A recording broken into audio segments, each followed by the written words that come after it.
I just love the ocean. It connects me to my family, ultimately. Really, it really does. And that's why, for me, I take it to a different level, I think. Yeah. Because I'm searching for that connection while I'm on the water, knowing that I have to respect the water. The ocean can be out there and toss you at any point in time and off your canoe, and you can be, whether it's in a 1-man or 6-man with a team, Yo.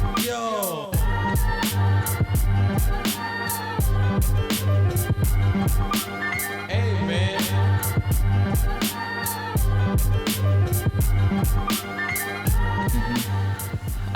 Well, welcome to the BeRad Podcast, Kalei.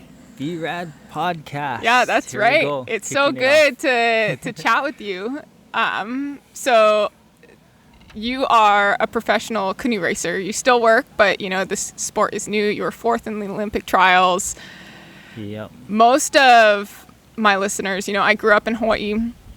I grew up between Kaimuki and the Big Island, and I moved to the mainland, and it's just like I feel like I have 2 lives, because I live here, and it's and my grandma moved here when she was 6, so my family's been here for a while, but it's different. And then I moved to the mainland. I feel like a chameleon there, and no one knows what growing up here is like, and or being immersed with the ocean in your everyday life.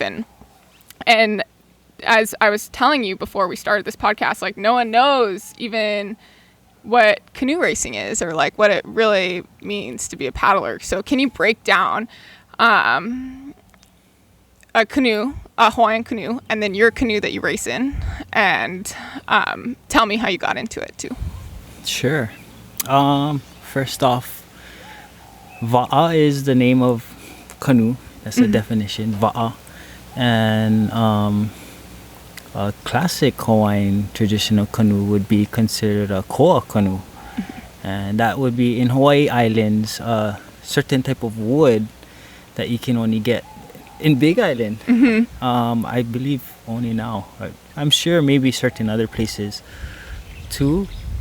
But that is how the Hawaiians made the traditional Hawaiian canoes, through wood, and through this certain type of wood, koa. And which was the biggest tree. Yeah, huge tree. And before they have a full-on cultural traditional blessing, prior to cutting this tree down, and asking from the gods, and our ancestors, that if we can have permission to have this tree.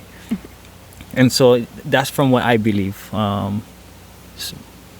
then, how they would make their canoes. And so a canoe consists of basically the front, we call the nose. Then it goes to the nose guard, which if you kind of see on the nose, in the front of the canoe, it's like a splash guard for water, to keep the water from coming into your va'a, into your canoe. Then it goes into the actual hull of the canoe, where you'll sit inside. And if you look on videos, you see people sitting in the canoe, right? And so there's seats in the canoe, and within the canoe is a hull. And what attaches what we call the outrigger, the ama, to the canoe, to the va'a, is a yako. It's a wooden pretty much stick. And basically, simply put, tie string around, rope around as tight as you can, a certain way, and bond, and glue that yako to the canoe and the ama part. And that's that is how a canoe is made up of. There's 6. There can be 1 seat in the canoe, 3, 4, 6, and if you attach those canoes together, they can be doubled hull, is what we call. And then you have your paddle, and so your paddle consists of the blade, which is the bottom part. And most people, when they grab the paddle, they like to paddle with it backwards first, because it just has a stronger bite. But actually, how the paddle is used is the angle of the paddle is to be placed in a positive angle into the water in forward, and having that paddle put pressure down into the water to lift the canoe up. Just on geometrics and science, and all the things that us athletes kind of get into.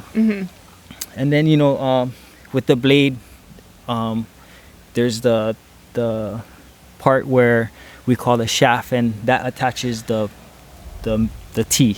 So you got the blade, the shaft, and on the top is called the T. And that's pretty much what you need in terms of getting on the ocean and paddling a canoe. And so that's where your history with canoe started, was in, what was a Hawaiian sailing canoe. Probably not koa. Probably no. Yeah. Well, it was strictly fiberglass at the time when I came around. Yeah. And then we do have koa canoes though. Yeah. Not to be mistaken. Oh yeah. We still do race in koa canoes. Oh, you do? Yeah. Wow. We still do. Yeah. It's actually a season that the OC6 hosts. It's like 3 months out of the year. And and everyone, is it one man or six man? Only. That's what shorter races or still long ones? Short ones, half mile. I figured with the heavy boat too. And there's kids from ages 9 to and all the way up to people who are 70, 80s. So you can be any age really in paddle. That's the greatest thing about paddling. Yeah, it really is. We were out here in Kailua this weekend. We just woke up and there's an outrigger going on, and there's so many families from all over the island, and it's so cool. My sister paddled. I didn't paddle because I was running so much, but it was, some of my best memories are coming around, watching her. So what's the difference between your, this Hawaiian canoe, this Hawaiian koa canoe, and the canoe that you race in that's, pretty high performance? Yeah, for sure. Definitely high performance, I would say. Nowadays they have carbon fiber, right, and everything, high performance. So my canoe is what we call OC1, outrigger canoe, one man, and it's basically all carbon fiber. They rarely make it fiberglass now. It's pretty much strictly carbon fiber. Most of them are coming out of the molds at 17 pounds of an average, and that's just an average. And you have basically a rudder in the back, and you have what's a rudder? A rudder is what steers you. That's what navigates you to go left or right. And the rudder is attached to a cable system, and in the front of that cable system is pedals, and that's right where my feet are, and I'll be pressing against the pedals left or right.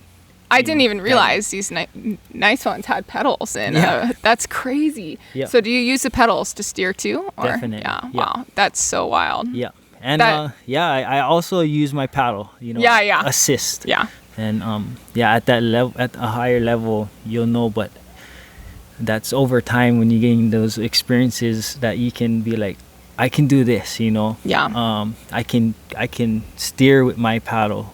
Some people don't know how to do that. They just use pedals. Yeah, wow. Which is so opposite for, I think, a lot of people who would have grown up here, canoe racing as a kid, just using a paddle, and working as a team, as opposed to using, I imagine the pedals are pretty touchy too. Oh yeah, for sure. Yep. For sure. Press them too hard and you're going. You're gonna call what we say huli or flip. Huli flip.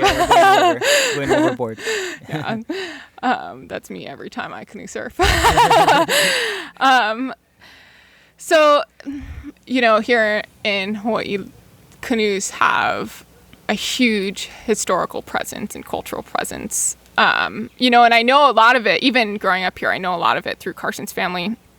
Carson's family comes from, is descendant of Hawaiian canoe shapers, or Kalei.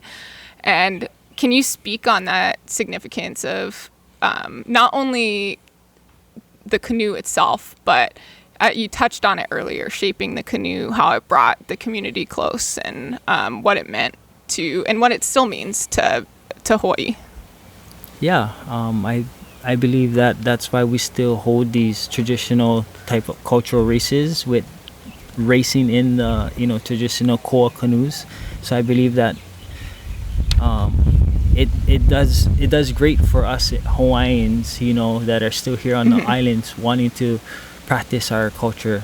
Yeah. And I know that's why I participate in those races, is because more than anything I'm Hawaiian and I want to practice what our ancestors did back then. And that's paddle, use their canoes in these koa canoes, the significant type of canoes that have a lot of mana, a lot of power within them, and paddle to navigate from island to island, taking it back that far to have war against islands. And so it goes back that far, when it comes to races, even modern day, even present day, where people use our Hawaiian culture, Hawaiian traditions to call upon our ancestors to be with us and be there with us while we're celebrating them. So it's a huge thing for our community, I believe. Yeah. And so when you're, it's kind of, when you're racing at the level that you are, on the Olympic level, and you're racing people from around the world, how do you take that mana with you from home when you're racing a canoe that, is from Hawaii, from, you've trained here with it, but is trained to perform instead of like the traditional Hawaiian canoe. And, it is all made, to get from A to B, to serve the purpose to perform. But how do you preserve that mana when you're also performing? At that level, right, as you're saying, modernization, right, we're just trying to keep up with the times. So knowing it's definitely a sensitive subject for sure. Racing in high performance class canoes versus classic canoes, and but I know for a fact that with these high performance type of canoes we can start to move forward, as Hawaii, to be more competitive out there in this in the international stage level. And so like racing at an Olympic level, for me to take that mana and race at this high level, it would be just thinking about who I am as a person. Why did I do it from the beginning? I think it was a talent that I had and grew stronger as I kept going in. I believe that it's just all a process, right? Everything, and I admire everything that you do, right? I mean, so humble, just not even talking about what you truly do, right? The sacrifices, but knowing that when I go internationally and race, I know who I am, why I'm racing in my heart. And that's what we say, take our mana wherever we go. So it's the same, and that's why it's hard to say everyone's the same, right? Because everyone is different. I was gonna ask you the same question, kind of along the same lines about you. Like, what I had a question that I wanted to ask you. Like, what's your fire? Everybody says what's your motivation, but what keeps you fired up? Having that winner's mindset, because anybody can train, but at that winner's level, what is that fire? It all came from, I think, I just love running fast, and especially so for me, I don't know if you know this, I have qualified for Olympic trials in the marathon.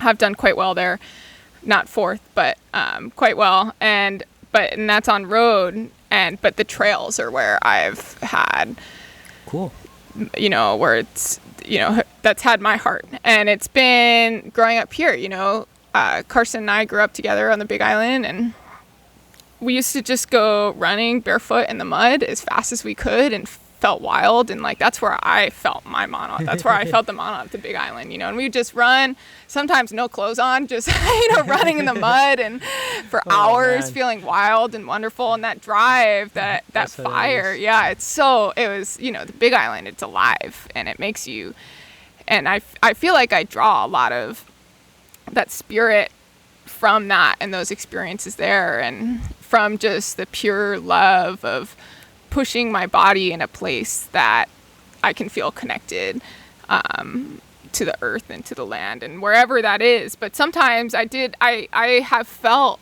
disconnected from that and my why for sometimes, and I've been doing it at a high level for a long time. And, sometimes that does fade in and out. And I think it's almost better to chase the dream. I had so much more fire when I was chasing the dream, and I still have fire. It's just different, because I achieved my wildest dreams, and then I still was like, what's next, but I think, especially for you,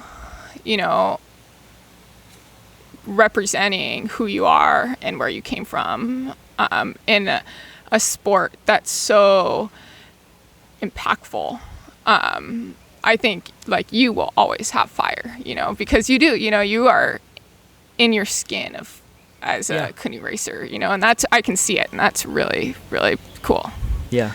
It literally is in my blood. My last name, Kaho'okele, means the navigator. Yeah. So, that's for sure. Yeah. It's in my blood. Yeah. Yeah. So what was your earliest memory in a canoe? Do you have one? Actually, I was a baby and I was riding one of these double hauls here, and I was right in the middle, like this net was on it. Same thing, kind of looked the same.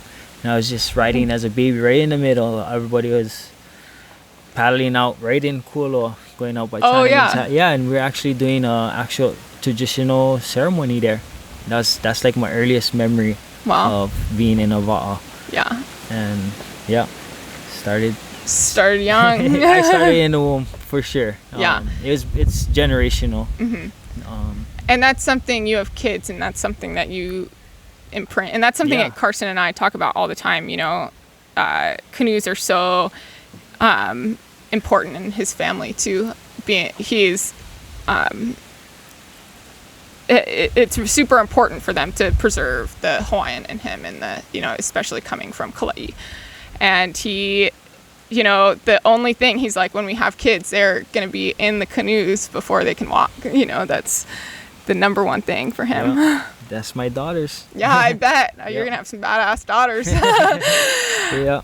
And that brings me to your relationship to the ocean too. Something that has also shaped, everyone that's grown up here, but especially someone who has spent a lot of time, connecting with themselves in the ocean. Can you talk about, and we talk about it all the time because it's this big, powerful, unpredictable thing that, it makes you feel small in a way that almost nothing else can. Can you talk about that a little bit? For sure. Definitely a humbling place to be when you're out on the ocean. Definitely remember that every single time that I get on the ocean, I make sure and in my mind note that I'm thankful to be on this ocean. Yeah. And it just gives me that connection, right? I try to connect every time I'm on the water. I think I just love the ocean. It connects me to my my family, ultimately. Really, it really does. And that's why for me, I take it to a different level, I think. Yeah. Because I'm searching for that connection while I'm on the water. Mm-hmm. Knowing that I have to respect the water. Mm-hmm. It's a huge place out there. I've gotten into some scary situations, some hairy situations, and To the point where it's life threatening. Huh. You know, the ocean can be out there and toss you at any point in time and off your canoe, and you can be, whether it's in a 1-man or 6-man with a team, and when those times come, you have to really know what you're doing. So that's why we practice safety precautions, making sure we know what number seat 1 guy is doing, seat 2 guy is doing, all the way to seat 6. Or if I'm by myself, there's certain precautions I should take, what I'm looking for while, I'm searching for my equipment. And knowing these things really does help give you confidence when you're out there. Because Yeah. I do push myself to the limits, like in scary, hairy situations. I was just gonna say, I gotta know what's the scariest. Yeah. Actually, it was right outside here. Got into a pretty hairy situation. It was cranking wind. What a paddler would love. It's a dream win. It was early. I went out. I took the precautions, and paddled out safely. As I was coming back home, surfing. Actually, I just took off on this one massive ground swell. And as a ground swell breaks like a shore break, right? So when you're out there, it just crumble you like a white wash, So, and I took off on this ground swell, and it just crumbled like a white wash and took me off the canoe, and I literally broke my canoe. I had to swim in about a mile and a half. Yeah. So in strong current. Yeah. So Which people listening to this don't understand what that is like, swimming in strong current. I have surfing gone out when I shouldn't have and been swept away, and it's taken me, I'm quarter mile from shore, and it takes me 2 hours to paddle in everything I have, Right. So that's crazy. Yep, definitely. So I definitely thankful for my life, Yeah. But I do paddling. I paddle because I love it. Yeah. It's in my family blood, and I just love to paddle. Yeah. It's something that cures my sanity. Yeah, right? Yeah. Do you think racing too helps cure your sanity? I mean, for me, I need that outlet. That's part of the reason I race too. Like that fire that I was talking about, that I was born on the Big Island, running around in the mud. It almost burns too hot sometimes, and if I don't race, I will burn myself up. Do you find that racing is that outlet for you too? Yeah, for sure. Because I started to race again, because I had a family, right? So I knew mentally that I was gonna just, tend to my kids. So they're not newborns anymore. So now I have the fire. I actually got back into racing. I'm like, I need to get back to the level that I was at. Winning races, getting back to training like how I used to, and sacrificing those early mornings, those doing the right things that I should be doing. But I definitely have fire, and I definitely want to make sure that I just represent, Yeah. Hawaii, Yeah. When you say you represent, what do you represent? Hawaii? Yep. I represent Hawaii. Yep. Yeah. Yeah, I'm Hawaiian, represent everything about Hawaii.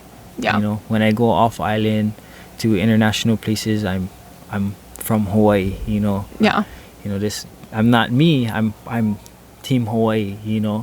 People will know who I may be, but it's ultimately, anybody big like in Tahiti per se, who is probably the top, people to be following if you want to be a paddler right now, just following how they paddle, their technique and things like that. But knowing that if somebody from Hawaii was better than them, they would know Hawaii is the best. Yeah. Not, Kalei is the best. Yeah. And that's kind of where I want to be. Hawaii is where it should be, right? Hawaii is the best. Yeah. And, you're leading that charge as an athlete. Are you also leading that charge with helping the generation younger than you to be a professional canoe racer? When we were growing up, was unheard of, and part of that is just the exposure. And I think like for you to succeed would open the door for a lot of kids here to succeed. Do you give back in more ways than just competing, or do you, I'm just curious because like it's so huge, I think what you're doing, it's, could change everything here. Mm-hmm. I have given back. Yeah. For sure. It's definitely important to give back. Yeah. And I've given back, to my club, to all my clubs that I've paddled for, and for sure, the generation after me is very important, and I know that I'm not the one that's going to be the one winning, right? In per se, right? It's the next generation when they come is the one that. Well, even if you win, you could inspire 10 kids to win. Or that way too. Yeah. I'll be the one winning, and then. Then right. Then Hawaii will be the best, and that is truly making Hawaii, representing Hawaii. Exactly. And there's so many ways to give back too, and even just showing everyone that it's possible is a way. Mm-hmm. I still just want to stay on this for a minute because I just looked you up right before here. I got here, and I read on your Instagram that you said, with true Hawaiian values, we thrive. What are those values, if you could summarize those, and how would you apply them to the rest of the world to make it a better place? Well, you want to be a respectable, humble, right? That's, I believe, a loyal, trustworthy person, and I believe that's Hawaiian values, right? Yeah. Being somebody that can represent their character is, respectable, and they hold strength while still being humble. And so learning that your humbleness can take you far if you know that when you're disciplined, as like Hawaiians, they're very disciplined, right? When you're disciplined, when you listen, when you're respecting who you're being taught by, when you're loyal to what you should be loyal to. Everybody has different things they should be loyal to, but when you're all of that, then you can be somebody that can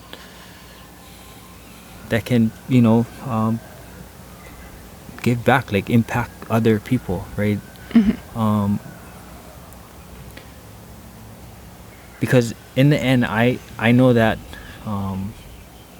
I want to leave a legacy, and I want to make sure that whoever remembers me knows me as somebody that they can follow, and not just be like, oh, that's he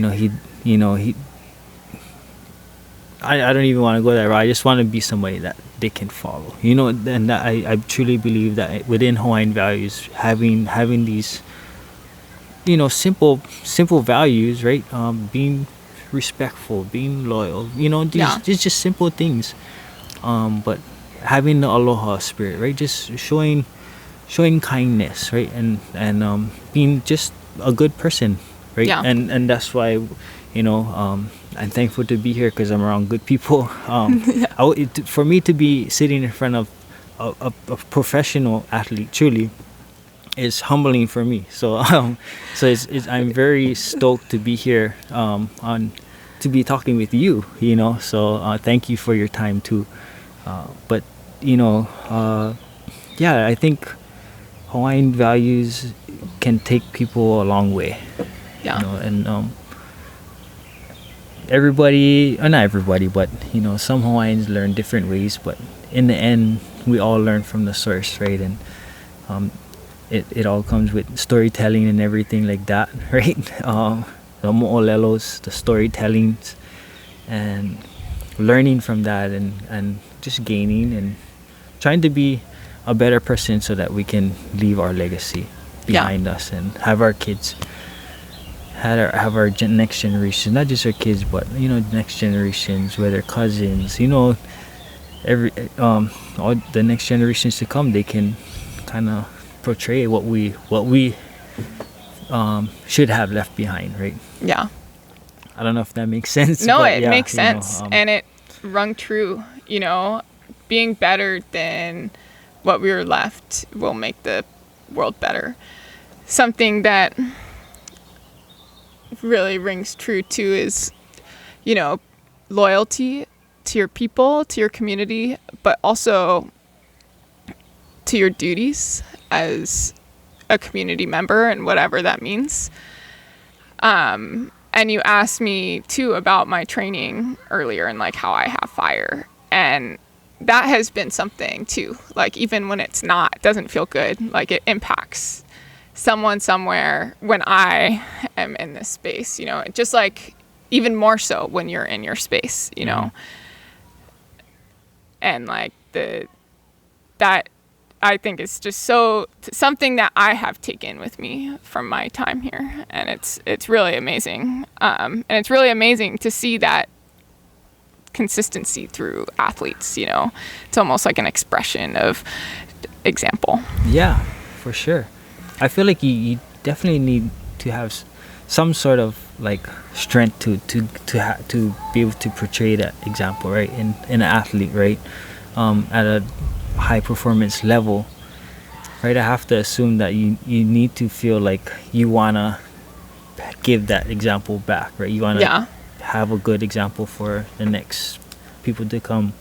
I mean, not to get me wrong, right? I definitely want to be, you know, I want to win, right? I gotta be selfish, you know, in certain ways, but knowing that every athlete should want to give back, right? In a sense. And well, and also steel sharpens steel, you know. The better you do, the better everyone around you does. Definitely. You know, so being selfish in sport is being selfless, you know, especially here when it's so impactful in the community. You just hit it up. Yep, you just hit the nail on the head. For sure. Yep. So cool. So you've mentioned your daughters a couple times, and I, you know, the few things I was able to learn about you before this podcast was, and which, you know, is something that I love, is that you were shaped by strong women. Yes. And that agreed. is so cool to be talked about openly. Can you tell me who those strong women were and what values were instilled for you as a father, as an athlete, as a husband? What do you draw from the strength of those women, including your daughters too, which I'm sure are little hellions? I definitely know who you're talking about. Yeah, for sure. My great grandma and mom, they're watching over us right now. But they would say to me to tell everybody that I learned how to never give up. Just never give up. Just, you know, don't quit. Keep going. And that stuck with me since when they had passed in 2008. And to this day now, I still hold that truly to my heart. Just to never give up. You know, there's always a right time, right place for everything. So just keep moving forward. And believe in yourself, right? That's what they would tell me. Believe in yourself. Let's go, Kalei. Believe in yourself. You know, when times get tough, because it will, like you said earlier in this podcast, right? You just gotta keep pushing forward when those hard times come, and never give up. Yeah. And again, like it's no secrets, right? I'm sure many people hear this. Just don't give up. Never give up. Don't quit. You know, simple things, but just always having that why ahead of, in front of me, my forefront. Right? Who's telling me that? You know, my why is who is telling me that. You know, that's why I'm out there with them. So, I think that's why I differ a little from others. But I'm sure I relate to so many people out there. You know, that can just think of who's telling you what you're thinking about. Yeah. And then have that fire to keep going. Yeah. Like you talk about, I think that's my fire for sure. Mom and grandma. You know, my mom is imprinted on my ribs. Just in remembrance of her, right? Just knowing that she's always looking down on me, always there with me, always next to me, whenever I need her. So when it comes to my daughters, you know, it's hard. It's hard to know they're not having their grandma with them, but I can have them share what my mom loved. That was paddling. So, you know, teaching them just through coming around, you know, having opportunities to be around the paddling association, or just around the ocean, you know, connecting with the ocean. Well, I believe that they will be connected to them. Yeah. You know, they will one day have that mentality that they had, that I've learned from my mom, especially. She was a brute. She was somebody that was very kind, nice, soft-hearted, helped anybody that needed help, but was fierce.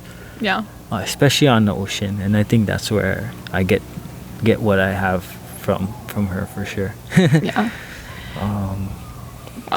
Mm-hmm. Can you and this is for my own selfish curiosity, can you share a memory of your mom on the ocean? Well, she was, I never really seen her like paddle. It was always us paddling. She was always the one taking us to sports, doing things for us, you know.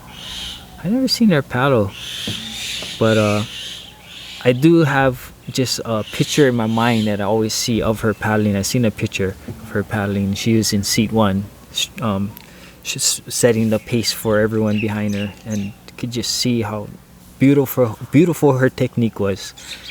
And I think that's one thing I have and will always have, is good technique. I had great coaches, and I will always try to veer towards people that I know will be great coaches, you know, and not as coaches at what they know, but great people too. Mm-hmm. And she had beautiful technique, and that's just one memory I had of her. Just that picture. And technique is everything. Is everything. If you can tell you have good technique in a photo paddling, you know it's brilliant. Yeah. Technique is everything. It is. Really is, yeah. So that's cool to hear from you, but that's so good. She's there. Mm-hmm. You know, I can feel it. I can feel her. What is one piece of advice you'd give a kid from Hawaii with big dreams who loves paddling, or anything, you know, any sport trying to represent Hawaii? What's a piece of advice you'd give them? To join clubs, learn from the coaches. Yeah. If you want to be better, seek out those clubs that can help you be better, and just be willing to learn. You know, anything worthwhile, you know, takes time, right? So it just gotta stay focused on, you know, wanting to be a great paddler, surrounding yourself around people that are great paddlers, and really just try to just learn. And of course, there's no secret to secret training, right? You still have to get out there in the water.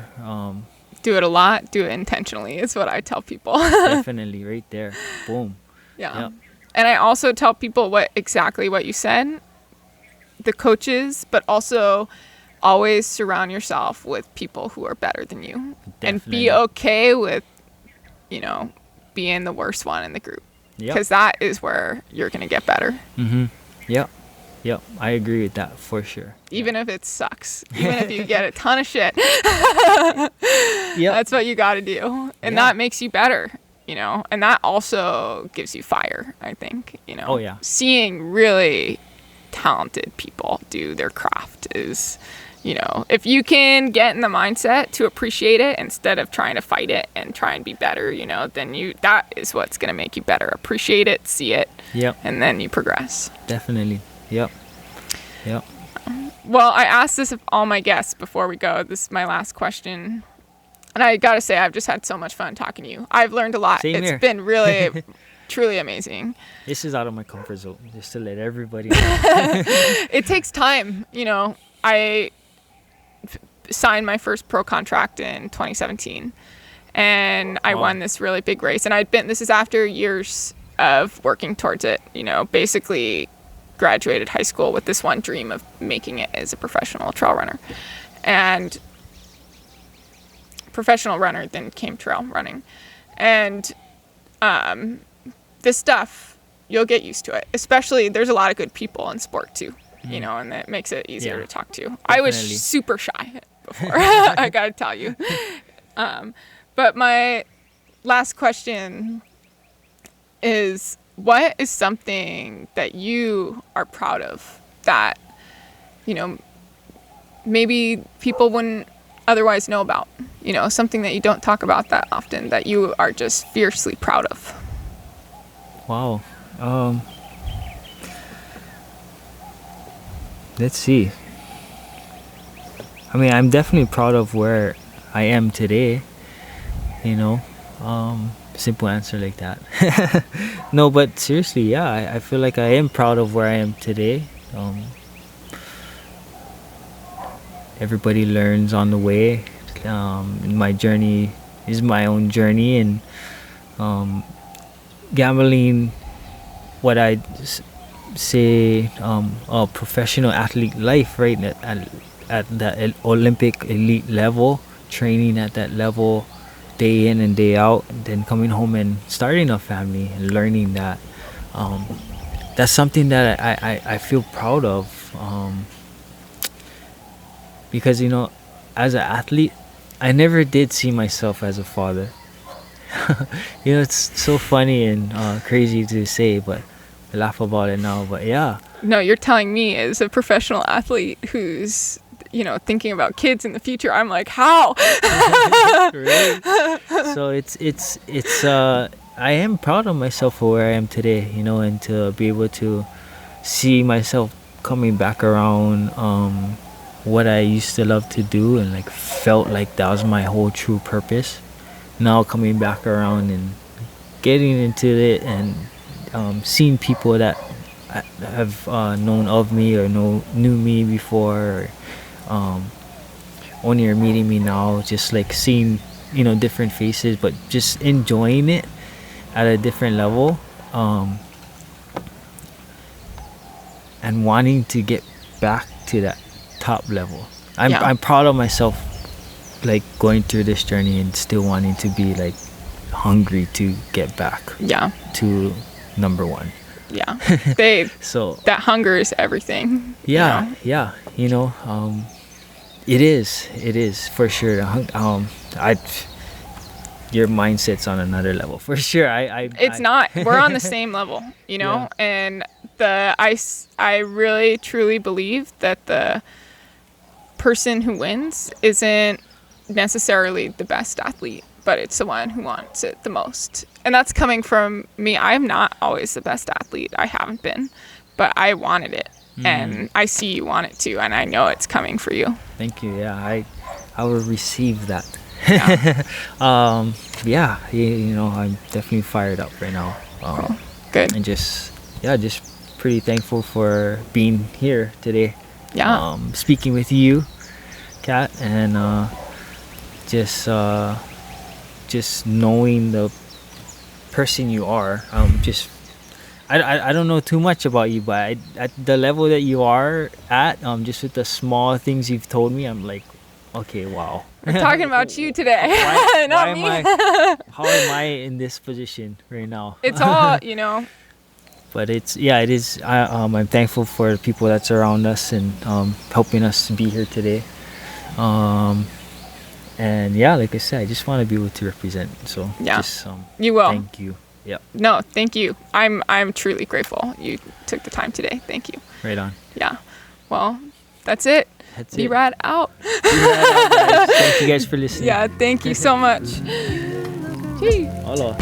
Wow, that was great. Thank you so much. Seriously.